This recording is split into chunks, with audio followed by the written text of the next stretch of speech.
Ja, Brynjar, svekkjandi 0-1 tap hérna á móti sterku liði Kórdrengja.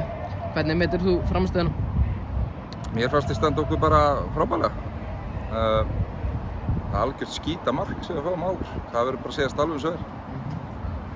Og gríðarlega svekkjandi að þurfa að horfa upp á það, en sama skapi að þá náðum við kannski ekki að skapa alvöru, eða ekki nógu góð færi. Við sköpuðum ágætis færi og ágætis leikstöður.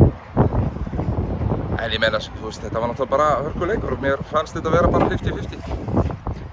Þið spilið vel, en hvaða jákvæði punkta finnst þér kannski þú geta tekið sérstaklega úr þessu?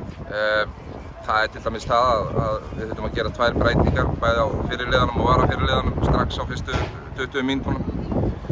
Menn komum bara klárir inn, það fannst mér frábært, og svo eru náttúrulega 9 strákar að koma þarna inn og spila í dag og þeir stóðu sig bara virkilega vel.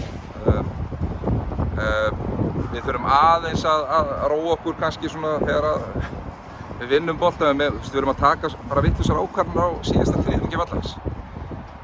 Við erum komnir í fína leikstöður en það vantar aðeins svona smá kúl.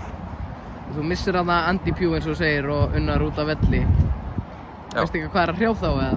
Ja, vöðvi á nári. Já. Hann er náttúrulega 2 metrar maðurinn og það er svona langi vöðvar. Já, þú farið hérna Atladag og Helgasnæ hérna inn í liðið. Já. Hvað koma þeir til með að færa liðinu? Klárlega róa bolta. Báðir góðir á boltan. Og það er náttúrulega kannski það sem við viljum fá líka. Það eru ákveðin gæði í þessum leikmönnum. Ráðgáfaðir inn á velli. Heldurðu að þið gerið eitthvað meira í þessum félagsskiptaglugga? Já, ég hugsa að við náum okkur í center. Við erum virkilega centerslausir og það svona, maður finnur alveg fyrir því og það kemur klárlega center og það kannski gefur okkur svona kannski aðeins öðruvísi möguleika líka. Já, ekkert öðruvísi, bara fleiri möguleika. Næsti leikur gegn Grindavík, hvernig leggst það niður? Bara ljómandi vel.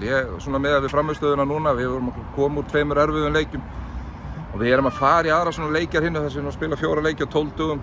Þannig að við þurfum bara næsti leikur Grindavík og við þurfum bara að standa klárið það. Við bjóðum þá velkomni í vona og taka vel á þeim. Það verður bara stemming og stuð og náttúrulega það sem maður er búinn að tönglast á er að bara njóta þess að spila þessa leikir og spila á móti frábærum liðum og við verðum bara betri af því. Takk fyrir.